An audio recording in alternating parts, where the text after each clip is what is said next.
This is a production of Cornell University.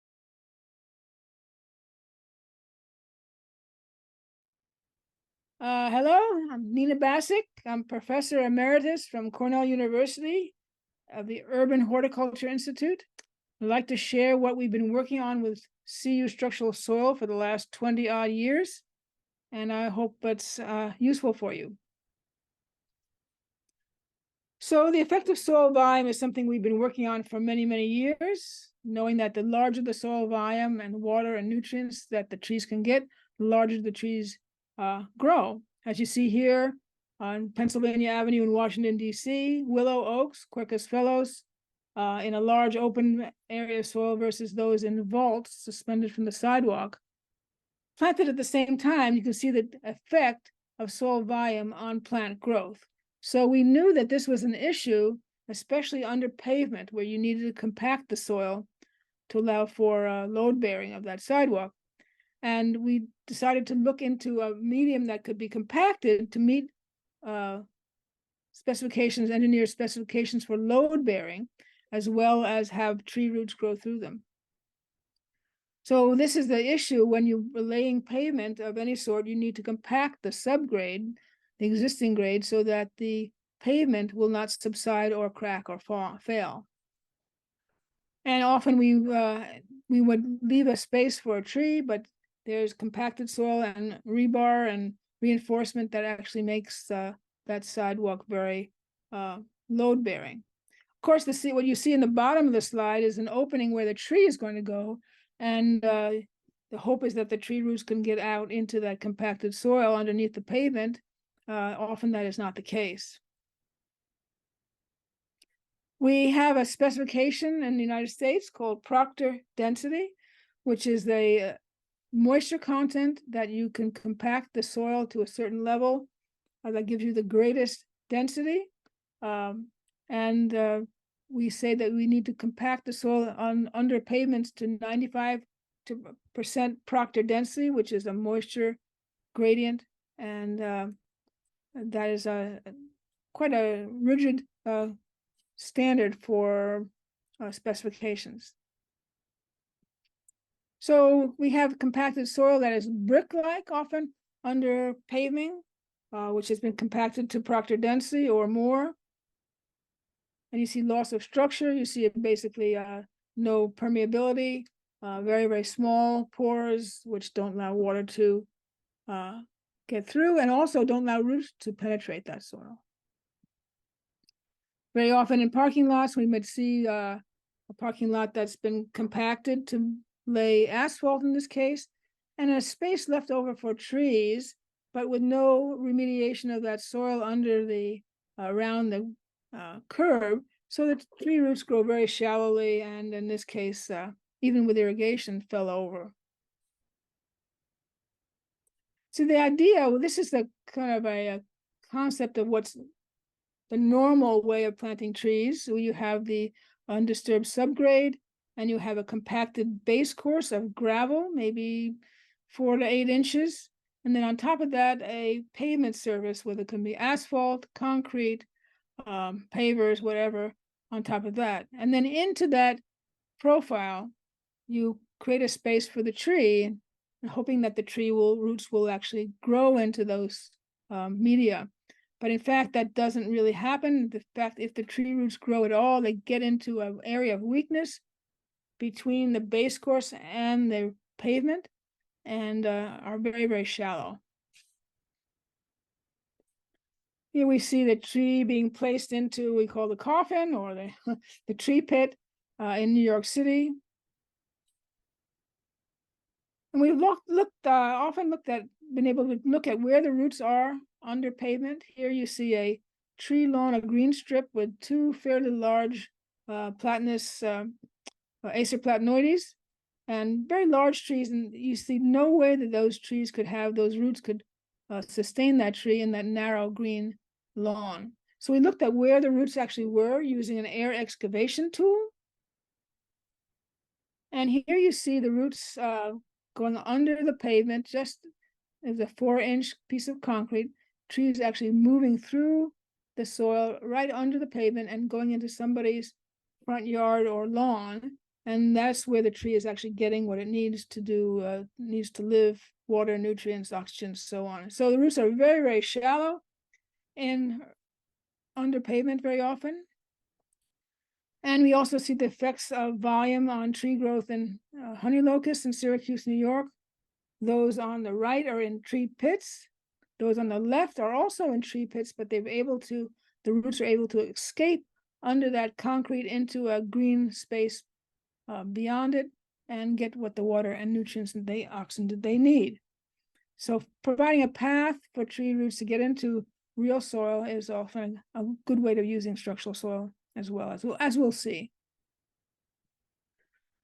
So this often happens when pavement is moved too close to a tree, especially on the right, the Platanus acerifolia, actually eating the sidewalk and heaving the sidewalk, which is a major tripping hazard and causes several lawsuits as people trip and fall.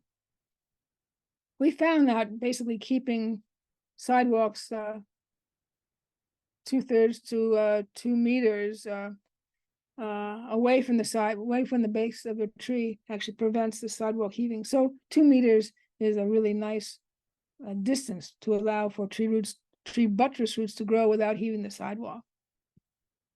So we came up with an idea that we wanted to use the sidewalk area between the curb and the building face to plant trees, putting in a soil mix that could be compacted to meet the engineer's needs, Proctor density, and still allow roots to grow through this and to get the water and the oxygen nutrients that they need.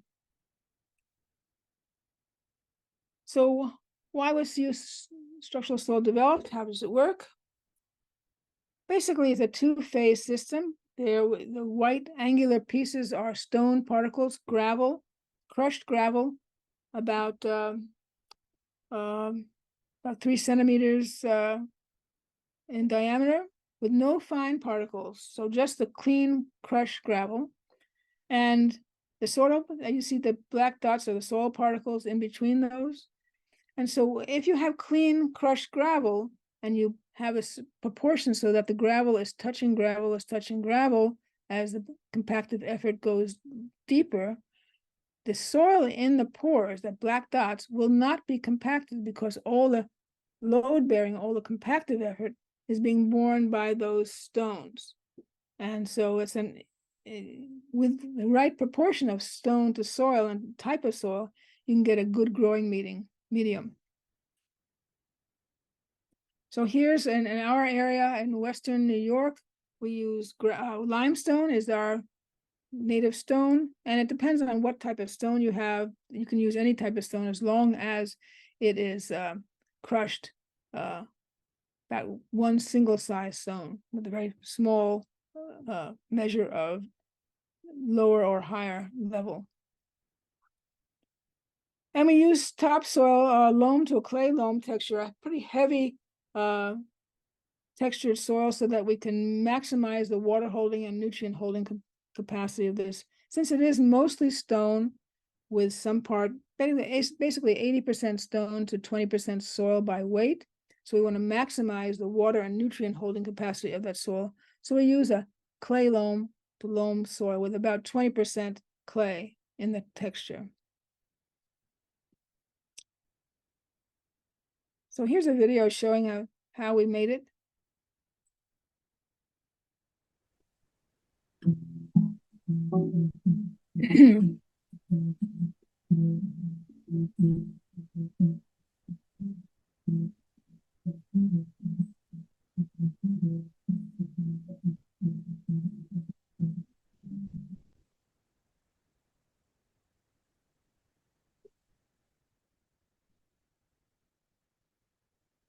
I'm an urban forester and a city forester for the city of Ithaca. Part of my job is to keep trees thriving in a downtown environment.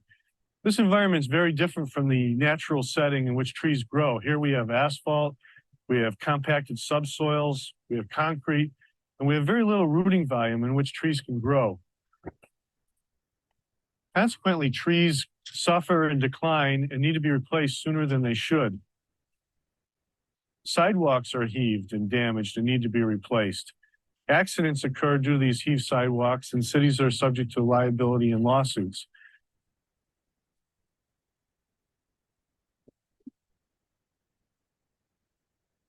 Urban trees often have a very foreshortened life. A tree in the city might live anywhere from 5 to 15 years. Where in a rural situation, a park or a forest, they may live 50 to 100 years.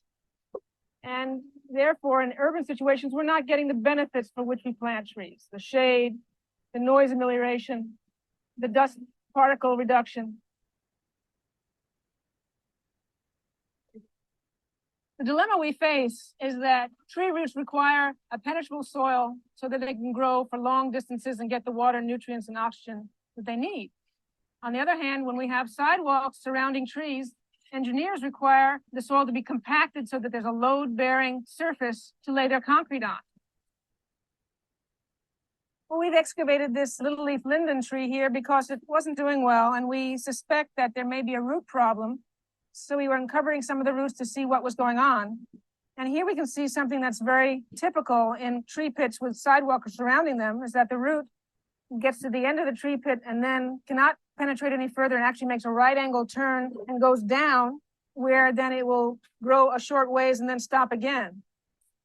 Another example we see is that of a major root here getting to the edge of the tree pit and then following the area of weakness, the interface between the concrete and the soil.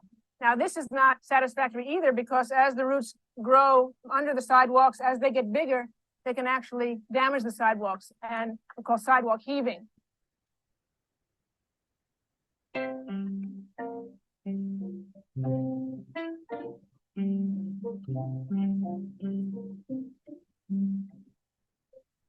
The challenge we face is to design a soil mix which will meet the engineer's specifications for load bearing of any kind of pavement, yet still allow tree roots to penetrate freely through the soil to get the water, nutrients, and oxygen that they need.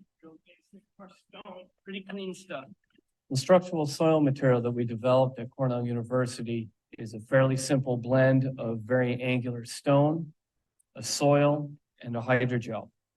The stone is a crushed stone, and the way that it forms a lattice or a skeleton gives us all of the weight holding capabilities of the mix. Then into water. And to keep the things from separating apart, once we start mixing them, we use a hydrogel, which is just a granular material that grabs 300 to 500 times its own weight in water, becomes quite sticky. And that pretty much binds everything together, stabilizes it, and holds the soil and the stone together when it's being mixed and when it's being compacted. We'll use it. Yeah, this is kind of wet. The soil typically has quite a bit of clay in it for nutrient holding capability and water holding capability. We're using about 80% stone and 20% soil by weight in a very minuscule amount of hydrogel. Typically about 30 grams of hydrogel per 100 kilograms of stone.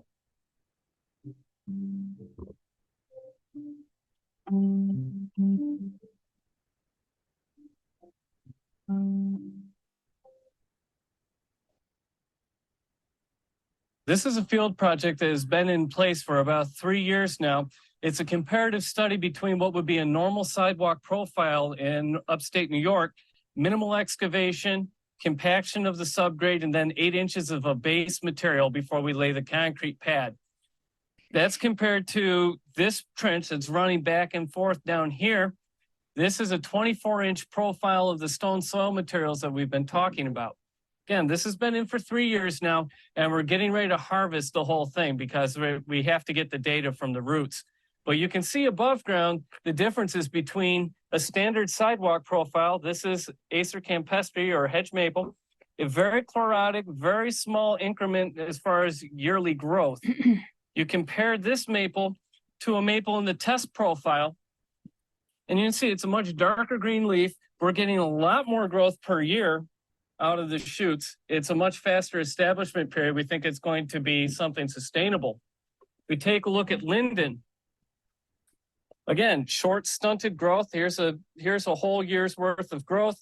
Very chlorotic leaves. When you compare it right next door to one that's growing in the test profile, we have much darker leaves, we've got much more vigorous growth. Here's 1 year's growth increment as compared to the less than an inch on the one of the standard profile. And it's developing into a reasonable shade tree.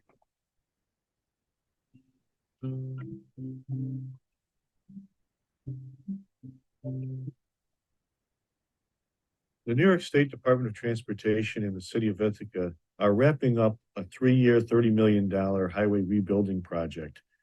As city forester, I was very impressed with the early trials of structural soil at Cornell University. It was planned to put about 10% of the over 500 new trees in the material. This involved an installation of over 400 cubic yards of structural soil and let me plant trees where otherwise I wouldn't have been able to get them.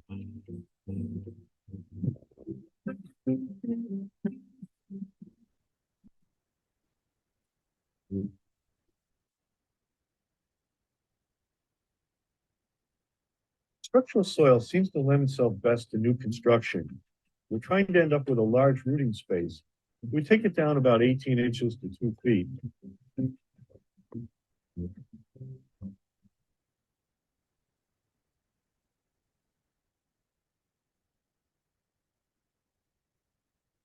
We're spreading out the stone in a layer so that we can mix this material on the flat. The structural soil material depends on having the stones touching each other, making a stone lattice to bear the load so that we can safely put a pavement over the top of this material. We're going to sprinkle the hydrogel over the top of it. And the hydrogel is what's going to stabilize the system and hold the soil up in between the stones.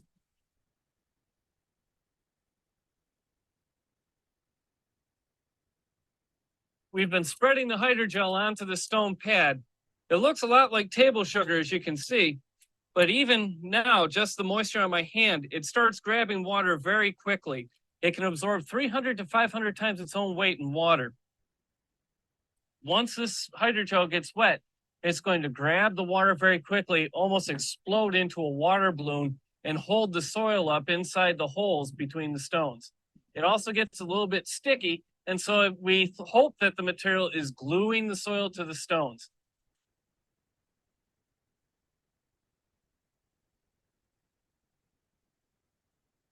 We're spreading out the soil onto the stones. Now, the amount of soil is going to range anywhere from about 15% to 22% soil by weight of the total system. And that's going to be dictated by the shape of the stone, the size distribution of the stone, and some of the properties of the soil itself.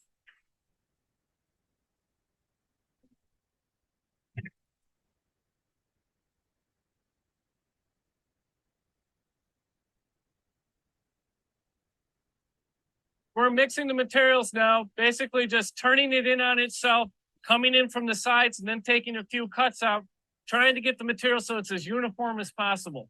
A couple things to consider at this point. Number one, the hydrogel is grabbing water off of the soil and expanding. This is what we want. We're trying to mix as dry as possible, but if it's too dry, the material is going to start falling apart. So we do have a 3/4 inch garden hose on site, and we're going to wet the material down if we find that it's still too dry and it's falling apart.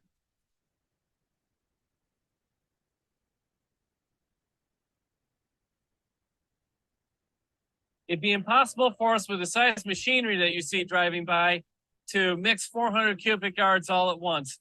So we're breaking it down to between 40 to 50 cubic yards and putting it onto the main stockpile.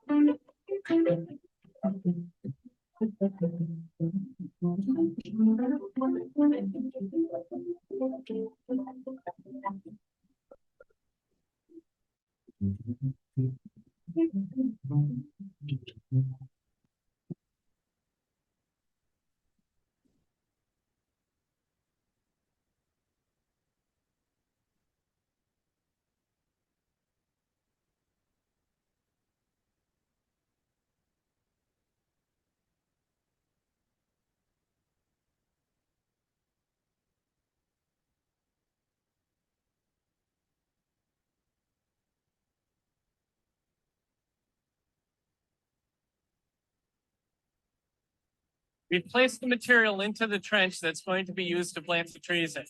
They're spreading the material out and compacting to 95% proctor density. That's normal for a sidewalk application.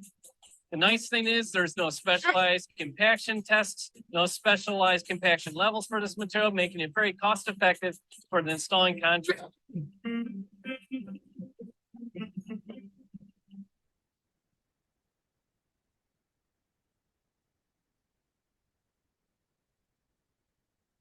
I believe that the structural soil will work under any kind of pavement. We've tried it under several different types of wearing surfaces, pavers, concrete sidewalks, asphalt parking lots. What's really exciting about structural soil is that there's a large volume of rooting space underneath the pavement. The roots can penetrate there and get the oxygen, the nutrients, the water that they need. But often there's only a small opening in the surface where we actually plant the tree.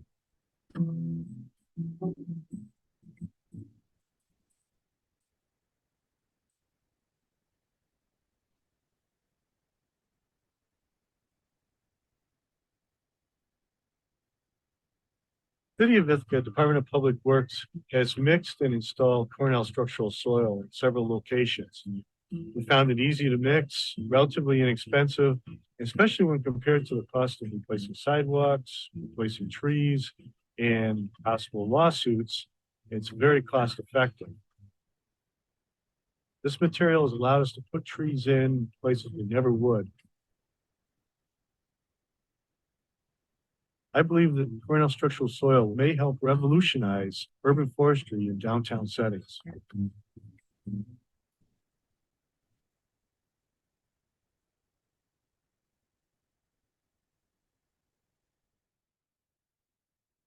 So you got that background. We did that about 15 years ago or so, and we had a lot of information since we've done that video and had those trees planted.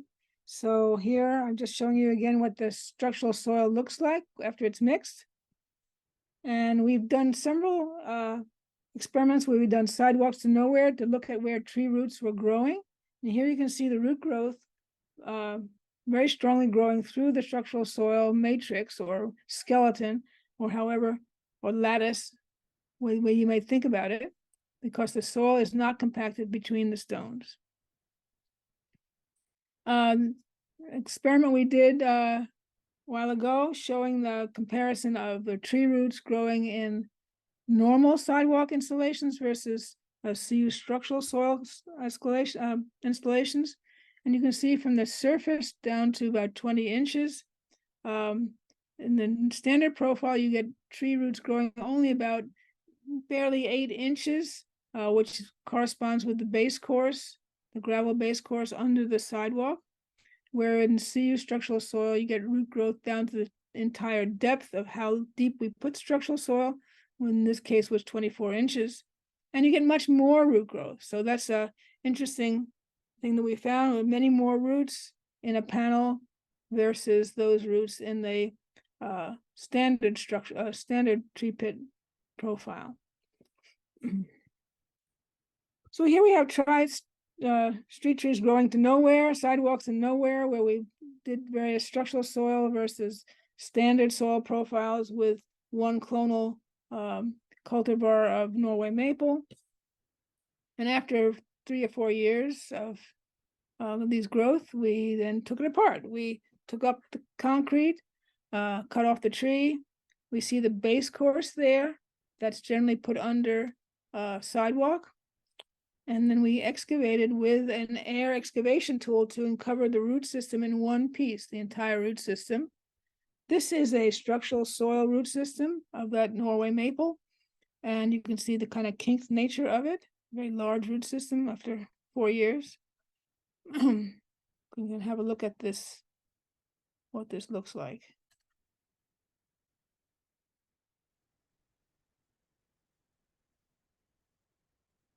Over a period of 7 years, we've been observing terrific growth of these 2 London plane trees growing in structural soil, CU structural soil in Ithaca. For as long as we've been studying structural soil, we've been very interested in how roots grow through this new medium. We have an opportunity here to actually excavate the entire root system so we can transplant this tree safely. We wanted to do this because the trees were planted under wires. This installation has about a 30-inch depth of structural soil overlaid with a geotextile and then a sand setting bed where pervious pavers are laid on top. We used an air excavation tool to safely unearth the root system. Here you can see the roots in quite a strong growth pattern, angularly moving around and through the structural soil.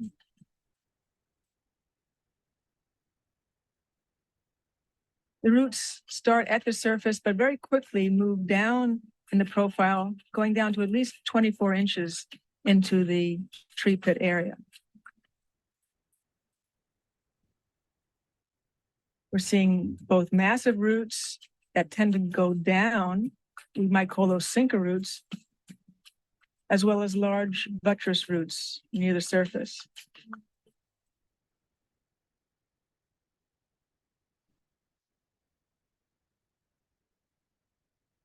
After we unearthed most of the root system, we took it out of the ground and we actually transplanted it into a park. The tree here was about a 6-inch caliper tree. It had been planted about 1.5 inches 7 years earlier, but grown very, very well. Some of those roots were so deep, we actually had to break them to get the tree out of the ground.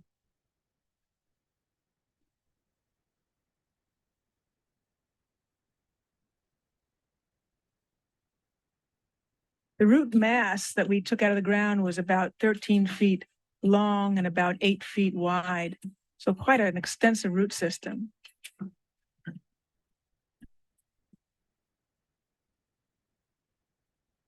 We saw some massive roots, some really strongly growing roots in the profile, as well as quite a bit of fine root growth.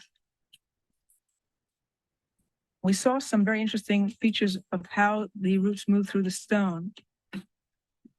Interestingly, we saw some gravel that was actually embedded in the roots, which had actually grown around, encapsulating the stone. Here again, you can see some of the gravel wedged in between the roots growing right around those. And here's a really good example of a stone being encapsulated, actually root growing around the stone, and it was wedged in there quite tightly. As roots grow through structural soil, they often get flattened and then proceed to grow normally again. This doesn't have any negative effect on root function. So we saw deformation, we saw encapsulation, we saw a lot of deep root growth, as well as roots that were up at the top 6 inches below the surface. We have lots of evidence now that roots can grow very, very well in structural soil. And the hope is that as roots grow deeper, there'd be less potential for sidewalk heaving in the future. So that sidewalk to nowhere I showed you earlier, here's the example of the tree in a typical tree pit. Again, compacted soil, base course, and then the tree planting area. So the tree root system in this normal situation is very different than what you saw in the structural soil. This is the typical pancake-like roots that you get when trees are grown in compacted soil. And that root on the right-hand side that's going down is just making a runner at the trench that we created there. So typically you get these pancake roots, which cause sidewalk heaving and cause just less root growth, so the tree doesn't grow as well. Here example is just the two conal trees, one in structural soil on your left, and one in a typical tree pit installation on your right.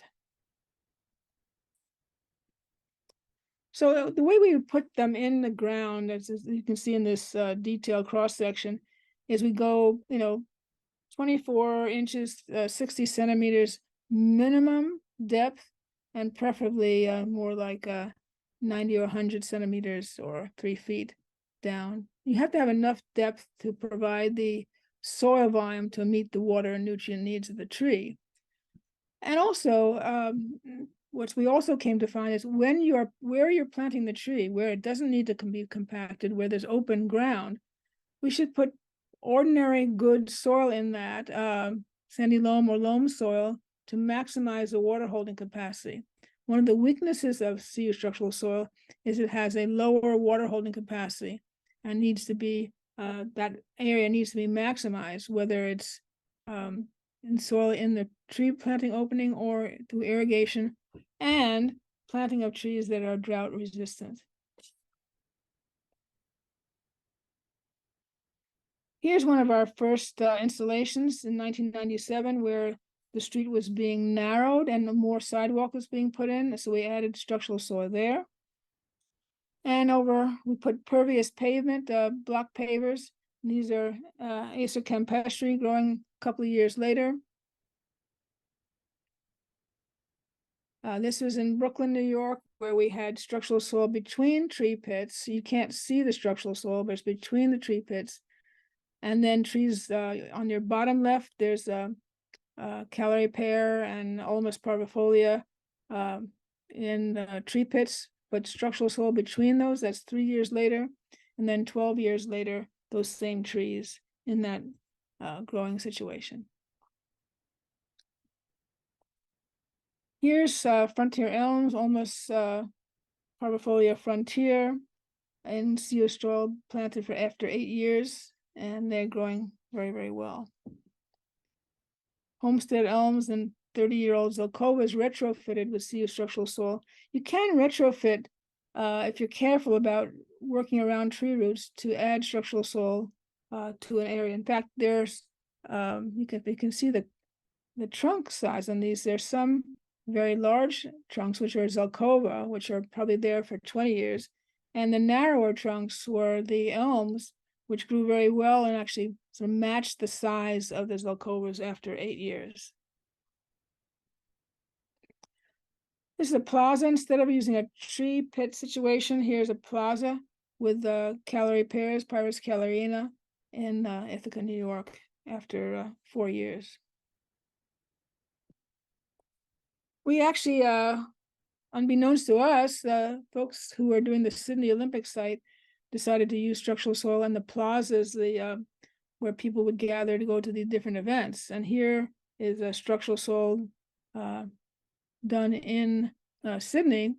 And being it's very dry there, they do irrigate these trees, but they grow very, very well.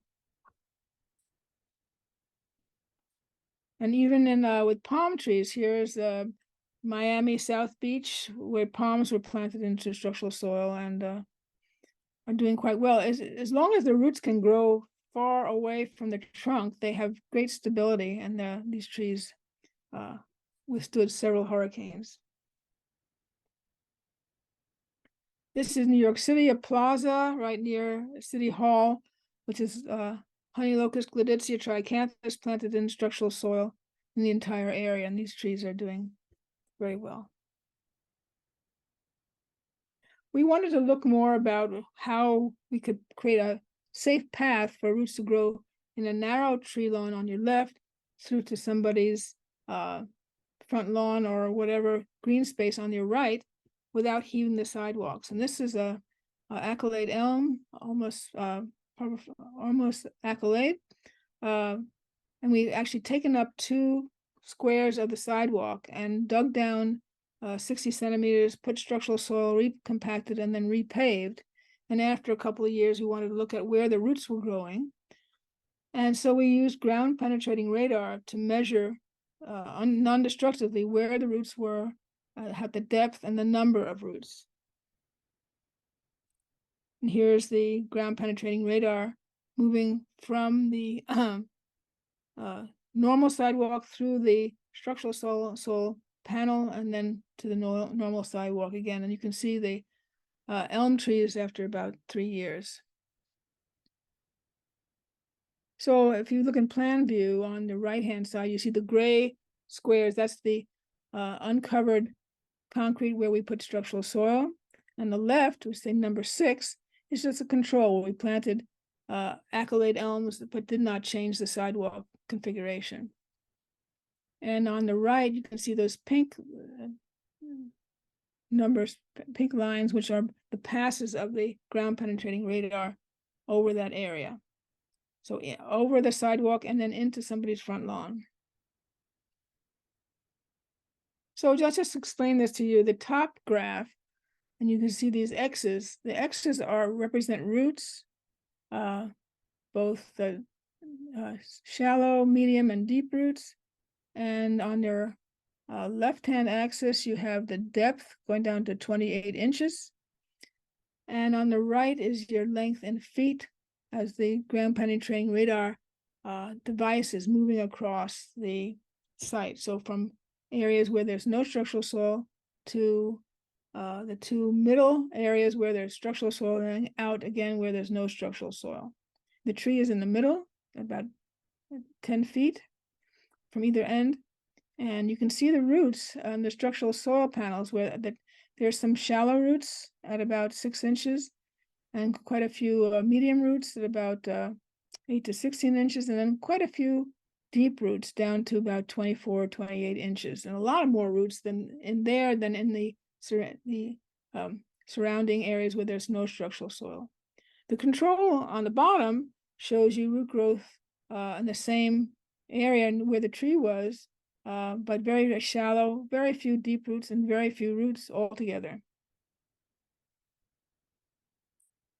This is another example of using structural soil where you see the power plant there wanted to have a access road into this area. This is a residential neighborhood, and there was 2 tremendous Quercus fellows there, which they did not want to disturb because it was a residential neighborhood. They wanted to screen the power plant.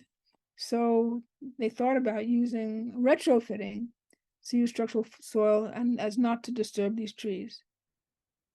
So here with the air excavation tool, again, they uncovered roots instead of just taking a backhoe and digging them out, uncovering the roots without disturbing those roots and without damaging the roots.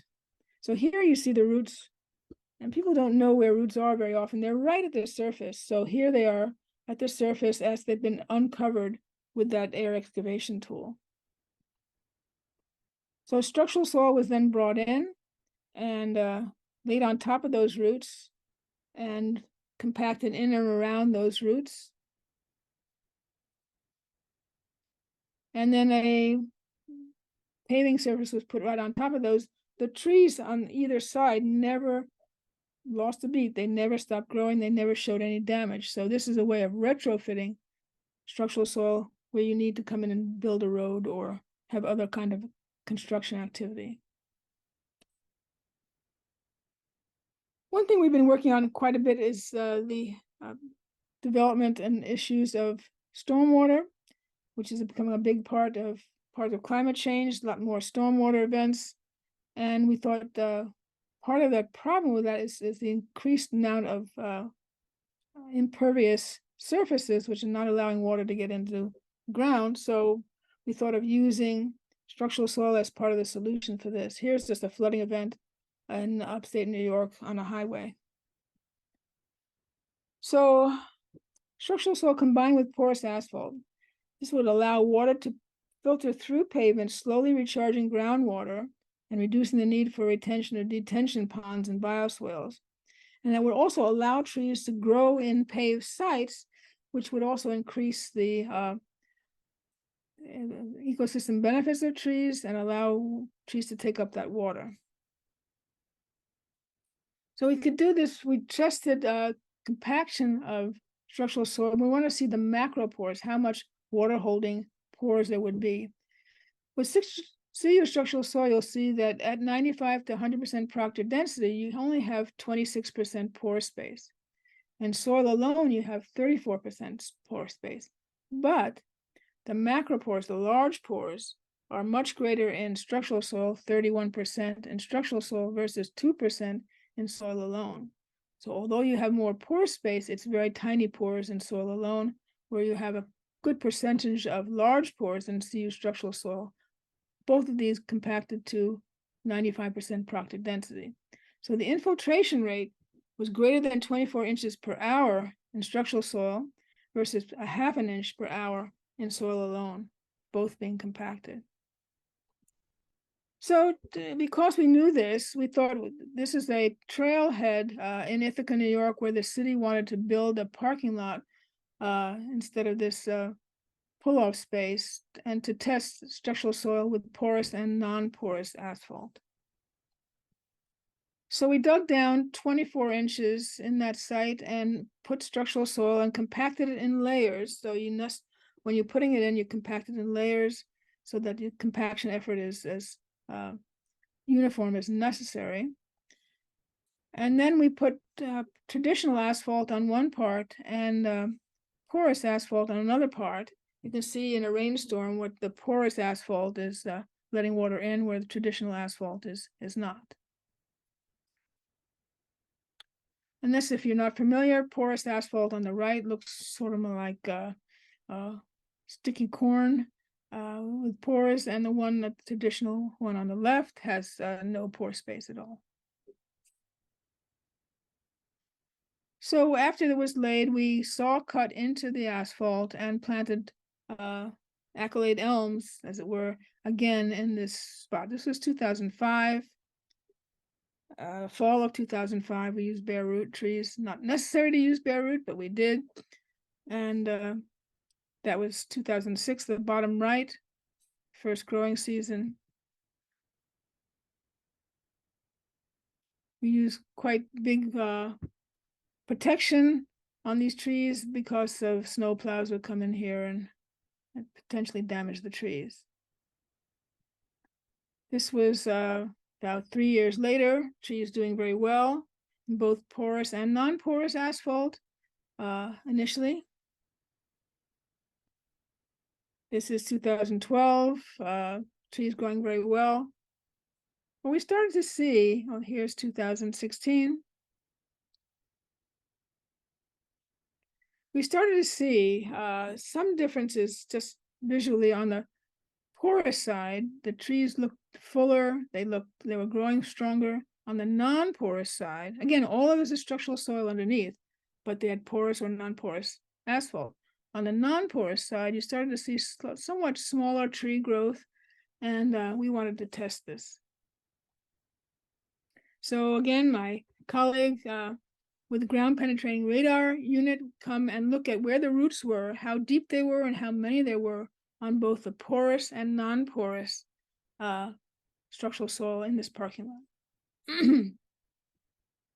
So these panels, as you can see, represent passes with the ground penetrating radar machine, and they go from basically 5 inches. See the y-axis, the left-hand axis, about 5 or 6 inches down to 35 inches deep as the machine can measure, and along the side about 35 feet. In between 15 and 20, or around 20 feet, is where the trees are planted. So what we're seeing with these passes is the red dots represent roots, and the depth of roots and the number of roots between on either side of the trees as they're growing in non-porous asphalt. So you see tree roots growing from 8 or so inches down to about 30 inches, and that's the number of roots you can see. And this is another way of looking at it from a plan point of view. Here are the trees in a non-porous asphalt. The hotter the colors, the red or orange colors, the more roots. The blue and green colors, the fewer roots. Just another way of looking at that same data. And here is the root growth of the trees in porous asphalt. Right away, you can see there are many more roots here, and they go to the full depth of about 35 inches. Many more roots at each of the passes of the ground penetrating radar machine. So this was quite a distinctive difference. And again, the plan view of the density of roots, again, many more hot brown, orange colors representing more roots to about that 32-inch depth. So looking at it together, the gray bars represent tree roots in root density in porous pavement. The black is root density in non-porous pavement. At 0 to 8 inches, you get quite a bit more roots superficial. In the middle area, not too much difference. And greater than 16 inches, you get only roots in the porous pavement. So totally, you get almost 60% more roots in under porous pavement than you do under non-porous pavement. We also want to look at tree growth. So this is in over 2012 to 2018. Shoot growth was basically non-porous with the black and porous with the gray bars. So you had terminal growth of these trees basically the same in 2012. In 2013, we started to see a difference between those, and as time went on, we had fewer and fewer or shorter and shorter shoot growth under non-porous asphalt than we did in porous asphalt, which stayed equally good for those years. One thing that we need to remember about this, this is a place in New York City where there's structural soil underneath, but there's no way for water to get in other than this 18-inch by 18-inch opening. So it's important to know how to get water into the soil medium, whether it's structural soil or any other soil. And if it's totally paved with no way of water getting in, or very little way of water getting in, the trees won't do very well. So take-home messages. See your structural soil as a viable growing medium that supports tree growth under pavements, breakout zones, retrofitting and reducing construction damage. Combined with porous pavement, structural soil provides a reservoir for stormwater capture under pavement and a medium for tree growth. But important issues for successful use of structural soil: good plant selection. Structural soil has a fairly low water holding capacity, about 8 to 10%. And that's more typical of trees in droughty areas. Water use is important, whether you're going to get the water into that area by porous pavement or an larger opening where the tree is growing, or use of irrigation. All those things in the western part of the United States, irrigation is used almost all the time. pH of the stone is important. In Western New York, our pH of our stone is high. That's okay, as long as you choose trees that are tolerant of that high pH. Whereas in Eastern United States, the stone is granite, which is neutral, so pH is not such an issue. You need to have a volume adequate for reduced available water holding capacity. Depth no less than 60 centimeters or 24 inches. We prefer more like 90 centimeters. An adequate pavement opening for water to entry. That's important wherever your trees are being planted, and good standard initial tree care. These trees are going in. They have probably 2 or 3 years before they really get established, and that would be the same for any tree. So those are caveats to think about: plant selection, water use, pH, adequate volume, and volume opening for getting the tree water in. So I just leave you with thanks. This is my website. There's lots more information on CU structural soil, bulletins, videos, all kinds of things. They're available to under the outreach section. You'll see lots of information on structural soil. And I thank you for your attention, and I hope this has been useful. Thanks. This has been a production of Cornell University, on the web at cornell.edu.